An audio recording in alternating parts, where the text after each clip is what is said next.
देखिए, बिना तथ्य के कोई भी अनाप शनाप बात बोल देने से काम नहीं चलता है। देश में कानून है, सारी व्यवस्था मौजूद है। अगर कोई ऐसी उन्हें कहीं की गतिविधि मालूम पड़ी है उनकी जानकारी में, तो सरकार में, केंद्र में भी वो है और राज्य सरकार में भी वो है, तो वो कार्रवाई भी करवाने के सक्षम है। लेकिन सिर्फ एक अनाप शनाप बात बोल देने से किसी एक धर्म के लोगों के जो भावनाओं को आहत करने का और नफरत की राजनीति फैलाने का काम जो भाजपा की सरकार करती है, तो उसे उससे बाज आ जाना चाहिए। अब सीख ले लेनी चाहिए कि जनता उनके सारे हथकंडों को, प्रोपेगेंडा को पहचान चुकी है। अब देश का युवा जवाब चाहता है। ना तो होम मिनिस्टर आ रहे हैं जवाब देने के लिए, ना प्राइम मिनिस्टर आ रहे हैं। दिल्ली में रहते हुए जनता का इतना लाखों करोड़ों का रुपया रोज खर्च होता है ये सदन चलाने में, वीडियो बना के इंस्टाग्राम पे वायरल करने में प्रधानमंत्री जी ज्यादा दिलचस्पी ले रहे हैं, ना कि सदन में आके अपनी जिम्मेदारियों को कबूल करके जनता जो सांसद है,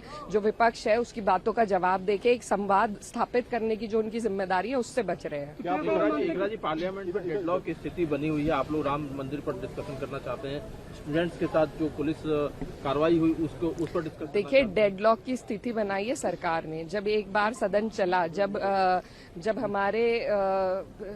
चर्चा हुई जो आंदोलन था उसके ऊपर, तो तब ये सरकार ने कहा था कि सभी को अपनी बात रखने का मौका दिया जाएगा, पुलिस एट्रोसिटीज पे अपनी बात रखने का मौका दिया जाएगा और जवाब होम मिनिस्टर देंगे।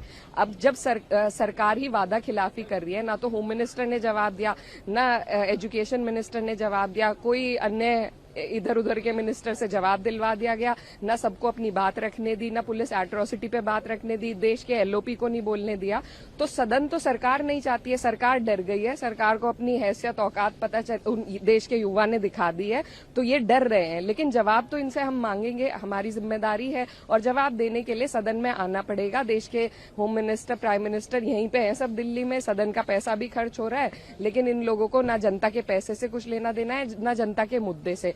तो मैं सचेत करना चाहती हूँ सरकार को कि अगर यही हालात बने रहे और जिस तरीके से वादा खिलाफी कर रही है सरकार, न सिर्फ विपक्ष के लोगों के साथ बल्कि जो देश का युवा है, जो छात्र है, उनके साथ, कहा गया था कि उनसे सारे मुकदमे वापस लिए जाएंगे, मुआवजे के पैसे दिए जाएंगे।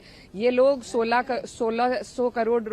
लाख करोड़ रुपए उद्योगपतियों के माफ कर सकते हैं, लेकिन जो बच्चे जिन्होंने अपनी जान दी है उनको ये पैसे मुआवजे में नहीं दे सकते हैं ना। और इतनी वीडियो बना के प्रधानमंत्री जी ने कह दिया कि हमने सबको माफ किया, सिर्फ वीडियो में ही माफ किया है। उनके जो गुंडे हैं, आरएसएस बीजेपी के जो गुंडे हैं, वो जगह जगह पे लोगों को, छात्रों को, नाबालिग बच्चियों को प्रताड़ित करने का काम कर रहे हैं। तो सीख लेनी चाहिए इन लोगों को गांधी परिवार से, जिन्होंने अपने ही खून के हत्यारों को भी माफ किया।